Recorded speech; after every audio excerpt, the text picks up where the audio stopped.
Hey, welcome back everybody to the shop. Gonna do the front struts today on the V.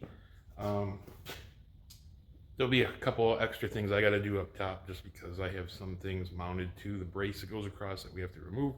But other than that, everything else is the same. So we will get started.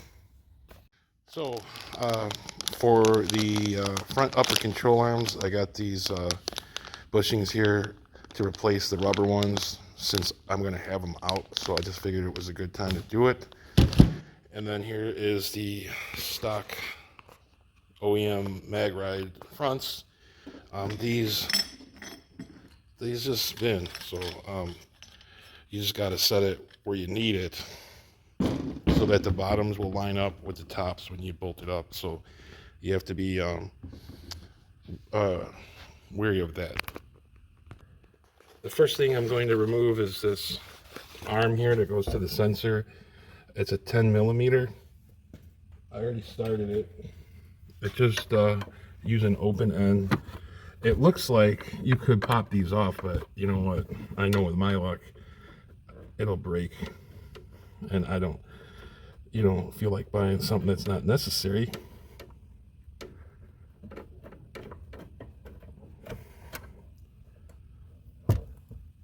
And then just let it hang down. Like I said, these like almost pop on like you would those struts for your hood struts, but yeah, I would just do it like that. So now we need to remove this ball joint, and then the mounts for this hat up top. All right, so next you have the ball joint. That's a 5 millimeter Allen. And what's nice about these ball joints is they just come loose. Like, you don't have to pop them out or anything like that. They're just instantly loose. You should start to see it just rise up. There's a big cone that sits in there. As you can see, it's kind of tight for me to move it. I thought I could move it.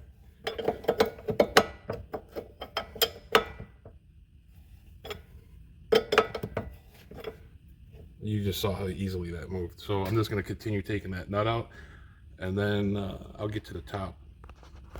So since I've never done this before, I found it easier just to loosen those two bolts, and you know, it loosens it up so you can take this off a lot easier. So that is the like conical shape that this ball joint fits in, and that's all it takes is to be tight. And by loosening those two, now this is kind of free. Before, it was wanting to spring itself back up to here on its own, and it was you're kind of fighting it. So everything kind of hangs decent here, just being disconnected. So now I'm going to take the top hat bolts out, all but one I believe, and we'll get to these bottom two and then we can take it out. We have to take this strut brace off, so you just have to pull this out of here, expose that. There's the mag ride plug. It might be a little more tricky for me with the I don't know, when this cross arm is gone, it'll give me some more room, but there's a catch can there where one of the bolts are. And these, like I said, there's a little tab in the back, lift it up.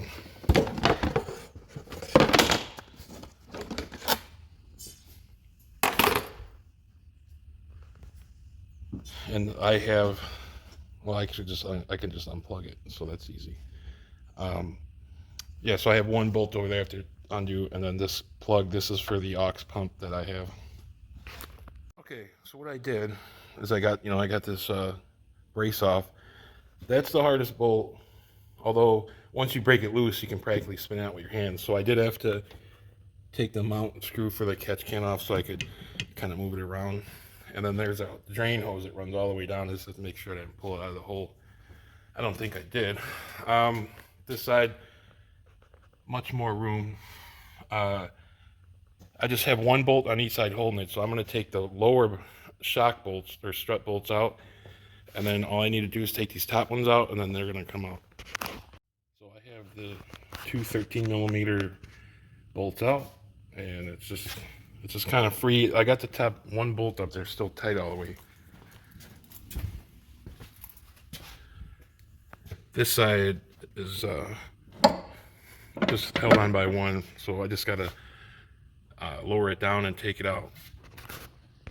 So what I'm going to do is I am going to kind of hold the strut under the car while I loosen the bolt on the top. And then after that, it's just free, and I'm going to have to work it out of there.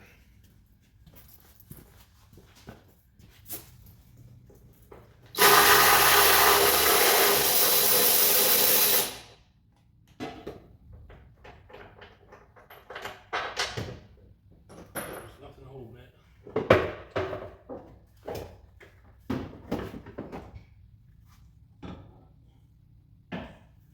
And now it can go on the table. And we can take it apart from here. All right, because of the pocket that this sits in, you cannot get the bolts out. So the only time to do it is now. So I already took the nuts off. And this way you can just take the upper control arm out. Now, these are the bushings I'm going to replace with the poly ones. And you have to push them out this way, because there's a lip on the outer edge. And this is what I would check. I watched another video of a guy struggling. Check that these fit in there before we even start, because the guy was having problems getting them to fit because the whole thing itself seemed to be wider than that opening, and he was like grinding this down and stuff to get them to go in. But if as you can see here, I just fit it inside, and they also fit here, so we know that this distance is fine between the two shoulders. Okay, I will show a video about pressing them out, but this is the original out of the control arm. It sits in there with this ledge to the outside. Okay, so to start pushing it, if you have a perfectly diameter socket, then that's great, but to get it initially started, you're going to push from the inside here. But see, this socket does not fit in that hole, but it does fit on this part here, and that initially broke it loose. Okay, then I switched over to this socket. It slightly fits inside, but since it's loose already, it'll continue pushing, and this goes through. I don't have the perfect thing would be if I found a socket perfectly in between these two, and then you could just push it with one, so you could do that. But anyway, I used a press, a regular hydraulic press over here to push these out. You can do it with a vise as long as your vise is big enough. So if it's not big enough, it won't open enough to put all this stuff through, because I used what I found in the shop was a 2 1/4 ID pipe. Okay, it was just a scrap piece I found, and it was about this long. I just cut it off. That is what I mounted on this side, which I'll show it in a little bit, so that when you're pushing, this can go through it, and then it just pops out. But now that that's out, we have to put the new bushings in here, and then I got to switch this strut.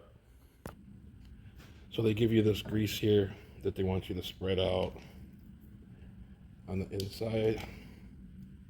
It's kind of tacky, almost like feels like glue. But at least there's no, well, I should say there isn't no tool to put the other ones in, but because you use a vise more than likely to press them tight together once you get in there. I mean, but this would be something if they ever need to be replaced or changed. It's not a big deal.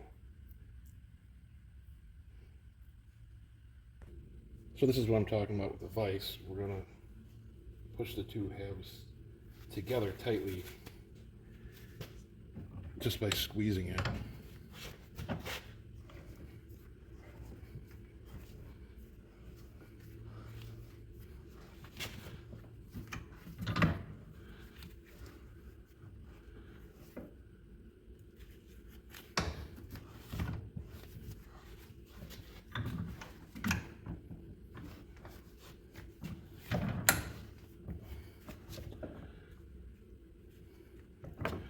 And they prove to want to push back out, so I guess you could push them together when you put them in. I thought this would just stay once you push it, or maybe they just got to be held in place for a minute.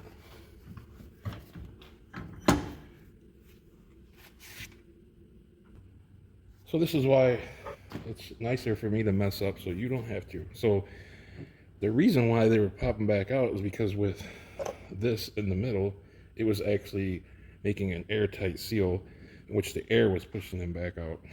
So really, I just pressed them in by hand and they're staying now. So if I just put the centers in now, it'll just stay in there. So with this thing sitting flat on the table, with this side, this aluminum sitting flat, I'm going to measure this end because it's a little angled, and I'm just going to see how high it is so I can put it back at the same angle so it'll go in. So at the highest point is about 1 3/4, and this side is about 1 1/8. So I want this side to be, actually it's about 1 11/16. Because this rotates inside, so you want this as straight as possible, so when you bolt it up, these will line up with your bottom shock bolts.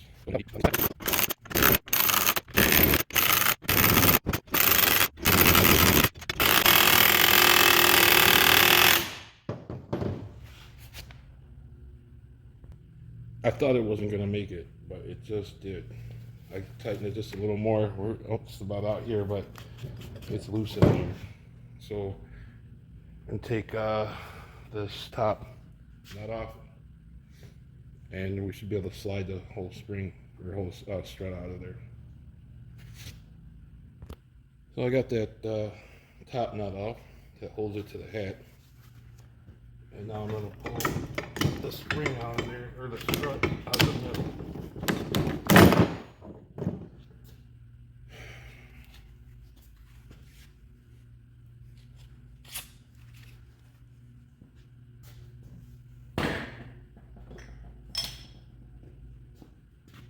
Just going to slide it all back. Like I said, these are the same on either side.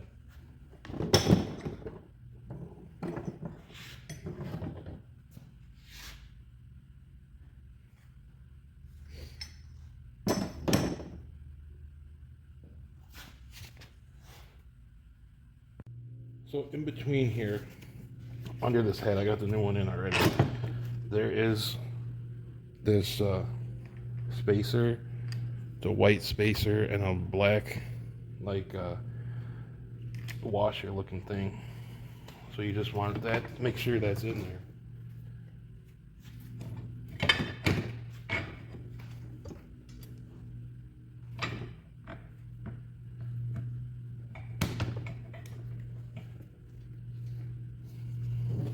And the bottom, you want that spring. So now this, you can rotate the shock, so you can put it where you need it. Now I'm gonna set it back like this, and again measure the bottom so that it's in roughly the same position, and then tighten that top nut.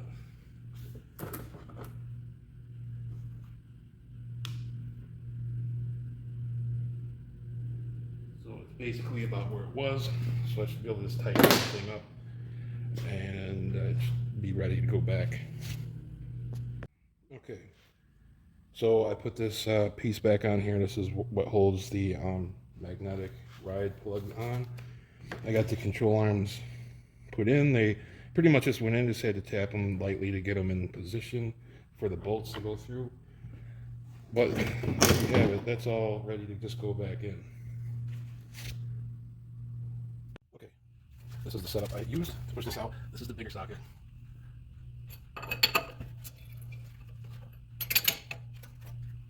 This fits around that.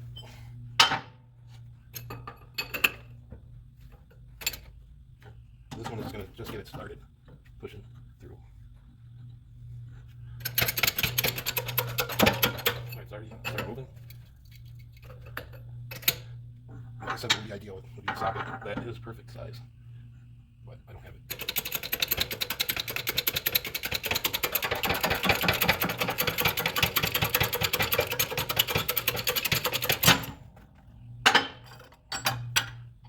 That's it. Repeat video. Alright, so I wanted to show this. I was saying how the other side I was pushing with the vise and it popped out. Literally just that easy without this in the middle. It was just creating air pocket, and the air was pushing it back out again. Alright, so the main part about this is just going to be getting it at least up in here and one bolt started up top to hold it in place.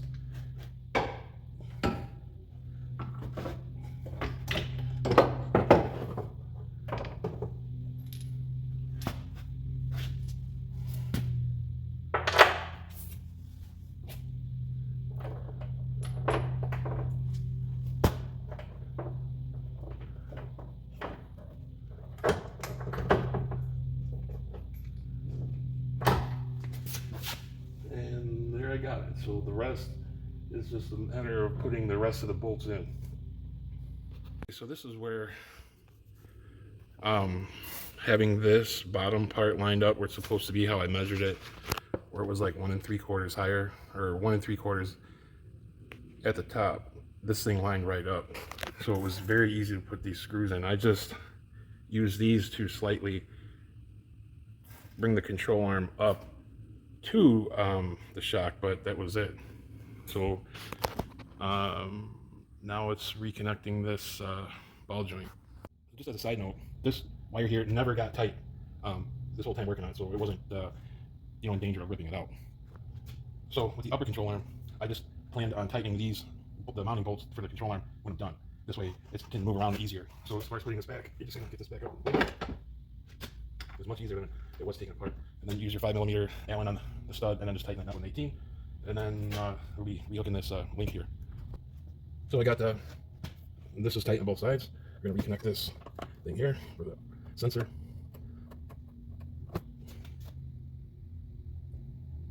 Okay, so I got these tightened up. I just used 2 open-end wrenches, and then an open-end 10mm to put this back on. And that does it for the bottom, and now we just have to go up top and put the strut tower brace in, and that's it. Alright, so I got the wheels and stuff back on. I went ahead and put this screw in the back. It's on loose because I can tighten it up when I'm done. These 3 are tight. I got this plugged in. It's easier to plug in if you press, it's like almost like a fuel injector release. Just press it in, push it on, and then test that it doesn't come back out. And that side's plugged in too, so we're just going to put this tower brace on. So these don't have much to them.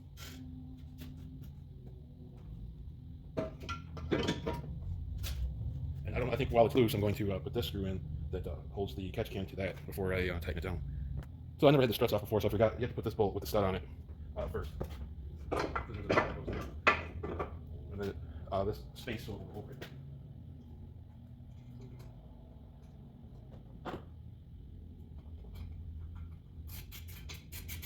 And then you have a washer nut.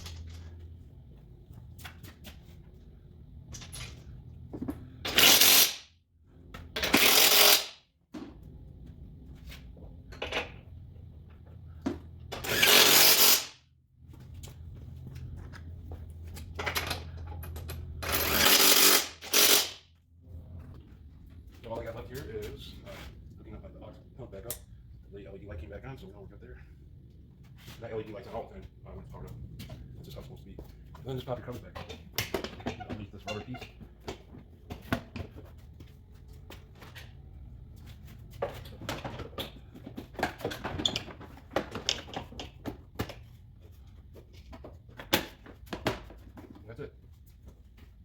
all that's left to do now is just take it out and drive it. I did start it up, no lights came on, so I'm pretty confident that there's no issues with the plugs and all that, because the front ones are easy, but the back ones I would have to take the whole back seat out to get to those plugs, but there's no issues there. So it's not that bad. It took me longer trying to catch video of certain things, but I would say it would take a good couple hours to do.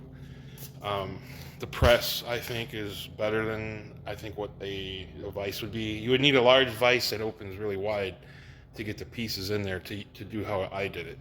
But like I said, I used that pipe there. It worked perfectly fine. It was actually a perfect fit for this, the original bushing to fit through there. So,